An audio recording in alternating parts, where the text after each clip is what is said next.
오늘은 역대하 20장 12절에서 15절에 있는 말씀을 가지고 영적 전쟁에서 승리하는 비결이라는 제목으로 말씀을 함께 나누기 원합니다. 먼저 말씀을 공독하겠습니다. 우리 하나님이여 그들을 징벌하지 아니하시나이까.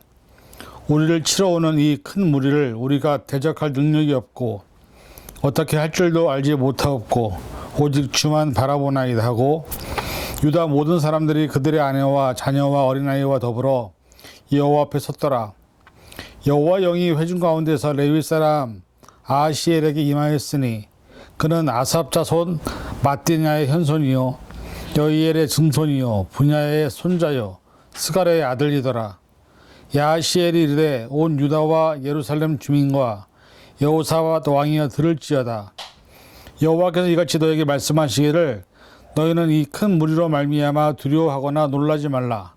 이 전쟁은 너희에게 속한 것이 아니요 하나님께 속한 것이니라. 아멘. 기도하겠습니다. 하나님 감사합니다. 우리가 6월 마지막 주일을 맞이하며 또한 말씀을 통해서 하나님의 뜻을 발견하기 원합니다. 우리는 날마다 매일마다 영적인 전쟁을 하고 있는 하나님 나라의 백성이자 군사입니다. 우리가 영적 전쟁에서 어떻게 승리할 수 있는지 말씀을 통해서 깨닫게 하기 원하오니 주님 이 시간 깨닫는 지혜를 허락해 주시고 말씀 안에서 하나님의 뜻을 발견하는 시간 되게 하여 주옵소서. 모든 것 감사드리며 예수님의 이름으로 간절히 기도하옵나이다. 아멘. 오늘은 한국에서 일어난 6.25 전쟁 73주년을 기념하는 날입니다. 그래서 한국이나 미국에서 이 날을 기념하고 다시 한번 6.25 전쟁을 생각하고 여러 가지 행사를 통해서 후손들에게 그리고 우리 기억 속에서 그 전쟁의 아픔과 고통과 눈물을 잃지 않으려고 노력하는 행사들이 많이 있습니다. 그리고 지금도 우크라이나와 러시아는 전쟁 중에 있는 소식을 듣고 있습니다. 사실 한 나라에서 전쟁이 일어난다는 것은 참으로 큰 비극이 아닐 수 없습니다. 왜냐하면 전쟁으로 말미암아 수많은 사상자와 사람들이 죽게 되고 전쟁의 피해를 극복하기 위해서 경제적으로 또 다양한 분야에서 많은 시간을 들여야만 전쟁의 아픔이 조금 나아질 뿐 전쟁으로 인해서 가족을 잃은 슬픔이나 삶이 무너진 사람들에게 있어서는 참으로 어렵고 힘든 시간을 이겨내야만 하는 그런 과정이 필요하기 때문이죠. 1950년 6월 25일이 시작되어서 1953년 7월 27일까지 지속된 한국 전쟁에서 사망한 사람의 수가 거의 137만 4,195명이 이른다고 합니다. 국군은 13만 7,899명이 전사를 했고 이 중 13만 5,858명은 육군에서, 해군에서는 1,903명, 공군에서 138명이 전사를 했습니다. 전쟁 당시 한국 경찰은 3,131명이 사망을 했고 또 군사정전위원회 편람에 따르면 북한군 사망 숫자는 52만 명에 달한다고 했습니다. 남한과 북한뿐만 아니라 외국 군대도 적지 않은 인명피해를 가져왔습니다.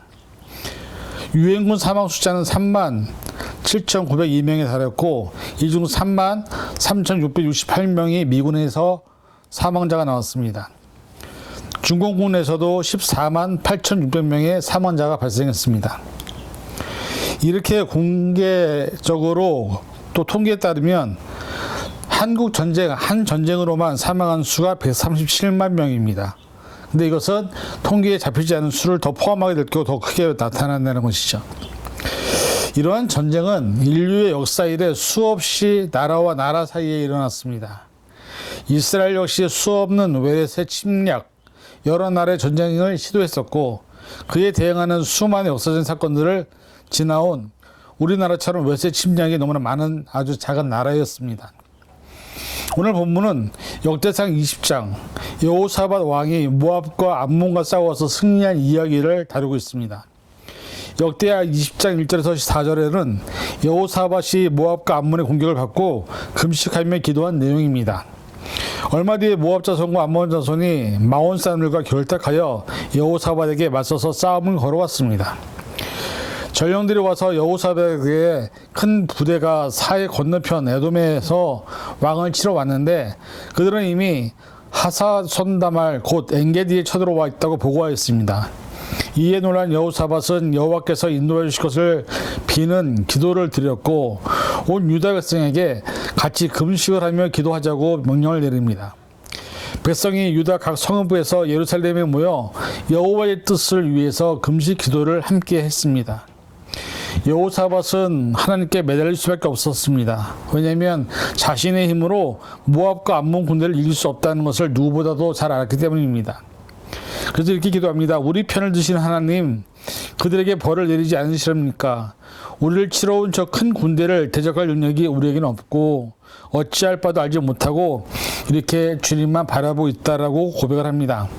그리고 오늘 본문 내용은 레위 사람 아하시엘들이 여호와 영을 받고서 온 유다와 예루살렘 주민과 여호사밧 왕에게 하나님의 말씀을 전한 내용입니다. 이 말씀이 중요한 이유는 저와 여러분들도 늘 날마다 매 시간 매 순간 영적 전쟁을 하고 있기 때문입니다. 그리고 이 부분을 가장 표현한 구절이 에베소서 6장에 등장을 합니다. 이 구절에 보면 우리의 상대는 하늘에 있는 악한 영들과 늘 영적인 싸움을 해야 한다고 기록하고 있습니다. 에베소서 6장 10절에서 12절 끝으로 너희가 주 안에서와 그의 힘의 능력으로 강건하여지고 마귀의 관계를 능히 대적하기 위하여 하나님의 전신갑주를 입으라. 우리의 씨름은 혈과 육을 상대하는 것이 아니요 통치자들과 권세들과 이 어둠의 세상 주관자들과 하늘에 있는 악한 영들을 상대함이라 말씀하고 있습니다.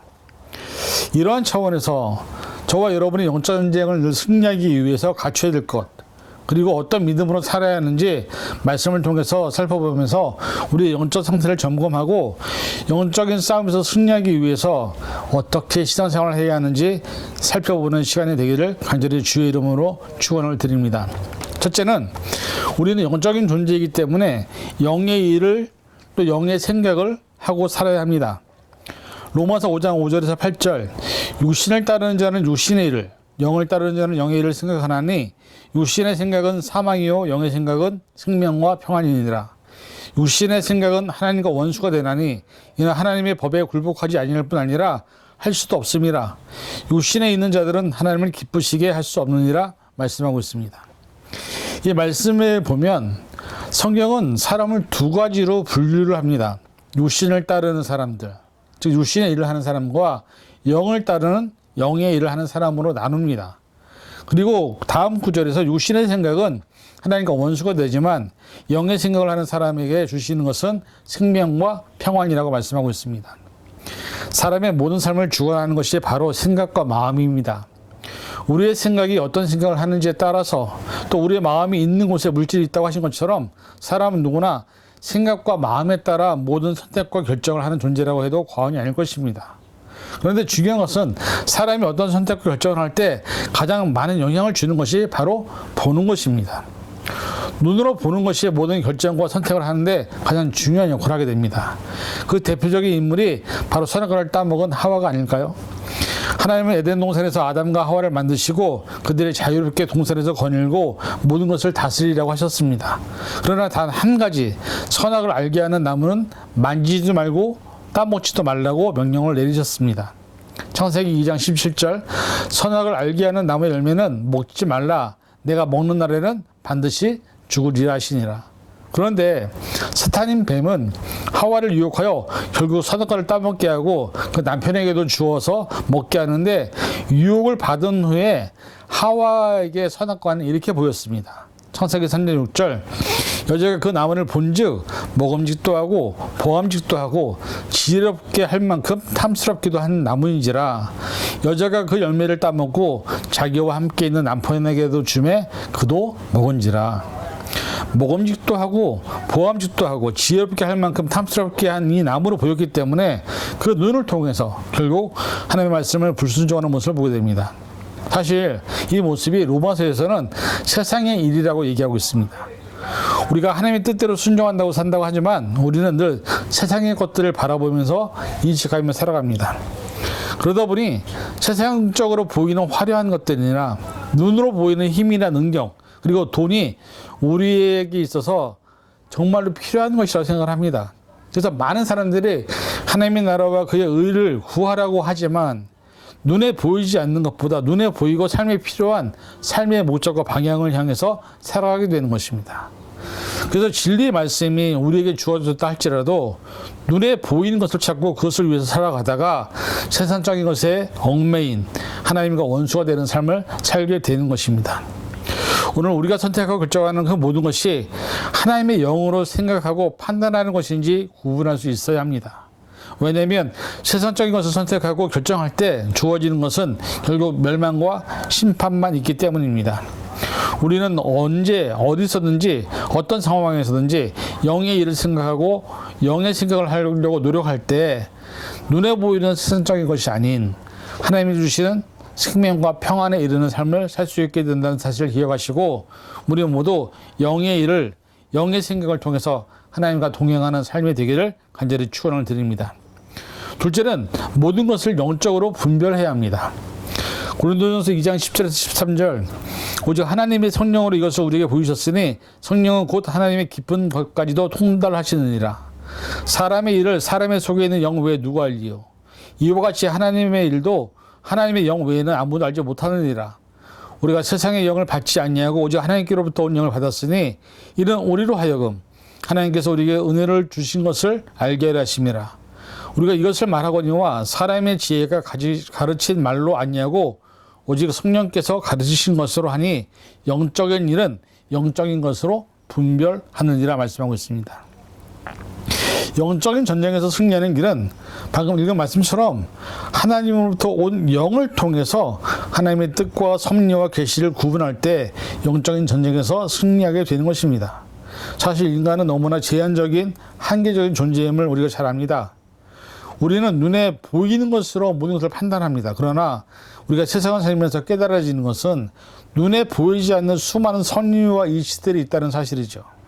단적인 예로 한국은 예전에 사계절이 뚜렷한 나라였습니다. 봄과 여름, 가을과 겨울이 번갈아가면서 자연적인 현상이나 날씨가 바뀌어가는 모습을 기후를 우리는 경험했습니다.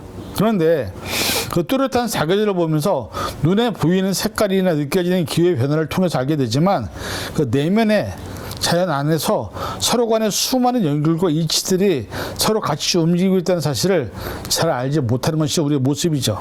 어떻게 계절이 바뀌는지, 어떻게 나무와 꽃들의 색깔이 바뀌는지, 어떻게 날씨의 변화와 고시의 열매들이 자라는지를 또 그 안에서 살아가는 수많은 동물과 식물들의 생태계를 다 아는 사람은 아무도 없다는 사실입니다. 하물며 눈에 보이는 세상도 이러한데 우리가 우리의 삶의 중심에서 또 우리의 삶 가운데 역사하시는 하나님의 존재나 그 안에서 살아 역사하시면서 우리를 돕는 존재가 있다는 사실을 모르는 사람이 얼마나 많은지 모릅니다.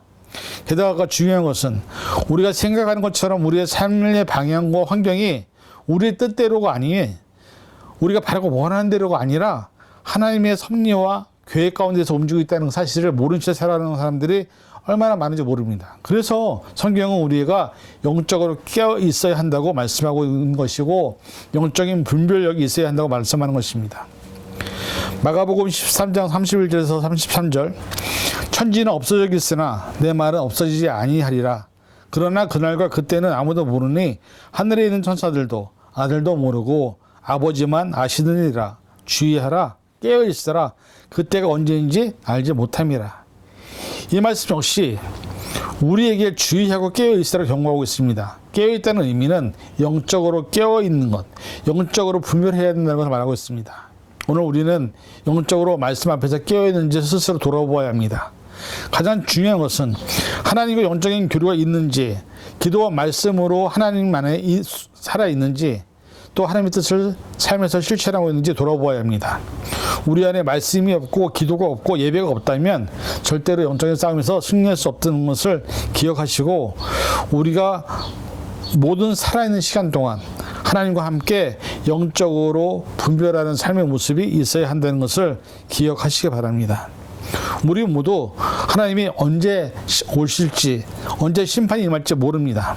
그러나 우리가 깨어 있어서 하나님과 동행하고 하나님의 예배하실 천국에 들어가는 것을 준비한다면 그것이 영적으로 깨어있는 믿음의 심령들이 된다는 것을 믿으시고 저희 여러분들이 그런 삶을 살아가시기를 간절히 축원을 드립니다. 그 다음에 세 번째는 뭐라고 말씀하시냐면 세상 그 어떤 것도 하나님의 사랑에서 우리를 끊을 수 없다고 얘기합니다.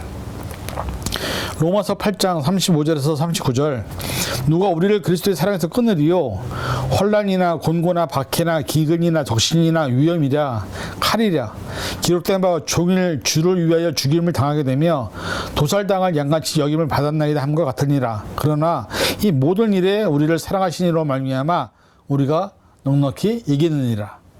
내가 확신하노니 사망이나 생명이나 천사들이나 권세자들이나 현재일이나 장래일이나 능력이나 높음이나 깊음이나 다른 어떤 피조물이라도 우리를 우리 주 그리스도 예수 안에 있는 하나님의 사랑에서 끊을 수 없으리라. 아멘.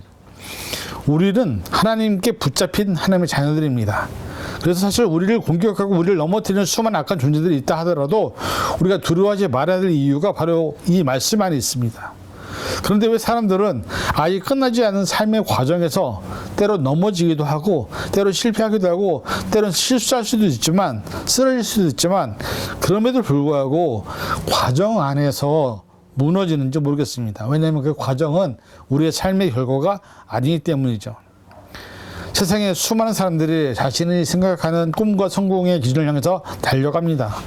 그런데 어느 누구도 실패나 좌절, 바닥에 완전히 떨어진 그런 삶을 살지 않은 사람 아무도 없습니다. 사람에게는 누구나 똑같은 상황이 주어지는데 그 상황을 성공으로 만드는 사람이 있는가 하면 실패로 만든 사람이 있다는 것이죠. 역사적으로 이미 우리가 알고 있는 많은 수많은 위인들을 보면 그들의 인생에 찾아올 여건과 고난은 말로 형용할 수 없었지만 그들은 그것을 다 이겨냈습니다.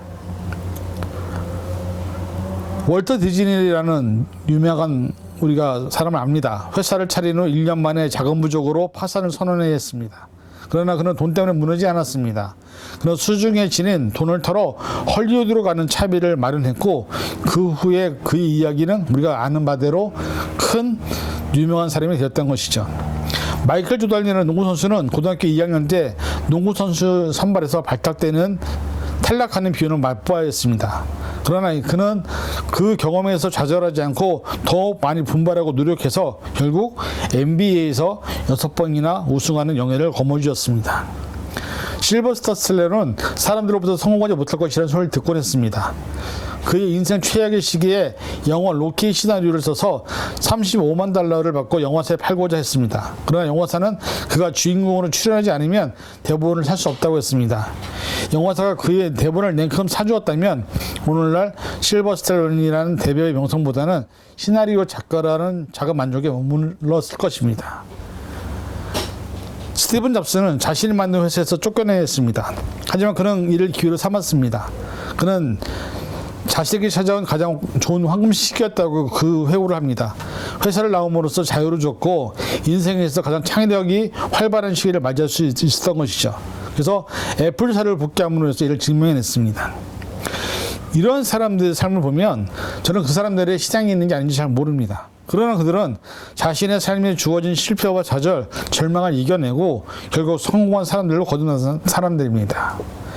그들이 이런 부류의 사람이 얼마나 많은지 모릅니다. 문제는 저와 여러분은 누구냐? 하나님의 사랑에 붙잡힌 사람들이라는 것이죠. 세상 그 어떤 것도 어떤 존재도 우리를 그 사랑에서 끊을 수 없는데 하나님의 사랑이 우리에게 붙잡히어 있는 그 사랑이 있으면서도 불구하고 인생에서 슬퍼하고 좌절하고 낙심한다고 한다면 우리가 붙잡고 있는 그 하나님은 과연 어떤 존재가 되겠습니까? 이 세상의 그 어떤 악한 존재도 하나님 앞에서 아무것도 아닙니다. 그래서 우리는 어떤 상황과 환경 앞에서도 하나님과 동행할 때 우리를 모든 것에서 이기게 하시는 하나님과 함께 한 걸음씩 나아갈 수 있는 것입니다. 부디 바라기는 2023년도 남은 시간 하나님과 동행했던 에녹과 같이 우리가 하루하루에 주어진 삶을 최선을 다해서 살아나가시기를 간절히 축원을 드립니다. 결론을 맺습니다. 오늘 말씀은 몇 가지 중대한 진리를 우리가 가르쳐 줍니다. 우리는 주의 능력으로 강건해질 수 있습니다. 우리를 보호하시는 분이 하나님이십니다. 우리의 씨름은 궁극적으로 세상의 약한 영과 영적으로 싸우는 것입니다. 에베소서 6장 13절에서 18절에서는 하나님께서 우리에게 주신 영적인 전신갑주에 대한 이야기를 말씀하고 있습니다. 거기에 나오는 무기가 뭐냐? 영적인 무기는 진리의 허리띠, 의의 호심경, 평안의 복음, 믿음의 방패, 구원의 투구, 성령의 검, 그리고 성령 안에서 기도와 함께 굳건히 서는 것. 이런 갑옷이 있을 때 우리가 영적 싸움에서 승리할 수 있다고 얘기합니다. 우리는 영적인 진리를 알아야 되고 진리를 믿어야 하고 그 진리를 말해야 합니다. 우리를 위한 그리스도의 희생이 우리를 의롭다고 선언하셨고 그것을 믿을 때 우리가 구원받는다고 말씀합니다. 우리가 아무리 강하게 공격을 당하더라도 하나님의 사랑에서 우리를 끊을 수 없습니다. 우리의 궁극적인 방어는 우리가 구원을 받았다는 그 믿음, 그리고 구원받았다는 그 믿음이 우리를 지키는 것입니다. 우리는 성령의 뜻과 말씀 안에서 거듭나야 합니다. 결국 영적 전쟁에서 승리하는 비결은 뭐냐? 나의 능력이 아닌 하나님의 능력에 의존하는 것입니다. 하나님의 전신갑주를 입는 것입니다. 성령의 권능을 사용하는 것입니다. 말씀의 성령의 검을 사용하는 것입니다. 하나님이 우리와 함께 계시면 우리는 능히 이길 수 있습니다. 시편 62편 2절 오직 주만이 나의 반석이시요 나의 구원이시요 나의 요새시니 내가 크게 흔들리지 아니하리로다. 이 말씀이 우리의 삶에 각인되기를 함께하기를 간절히 축원을 드립니다. 기도하겠습니다. 사랑해 주님 감사합니다. 오늘 시간 말씀을 통해서 우리가 영적인 전쟁에서 승리하는 비결이 무엇인지 배웠습니다. 하나님의 말씀 앞에 우리를 먼저 서게 하시고 영적으로 깨어 분별하게 하시고 영의 일을 영의 생각을 하게 하시고 또 하나님의 사랑에서 끊을 수 없다는 사실을 기억하면서 하나님과 늘 동행하는 우리가 되어서 2023년도 우리에게 남겨진 시간 동안 영적인 전쟁을 매일마다 해야 되지만 그 안에서 날마다 승리하는 삶을 살아가는 우리가 되게 하여 주시옵소서. 모든 것 감사드리며 예수님의 이름으로 간절히 기도하옵나이다. 아멘.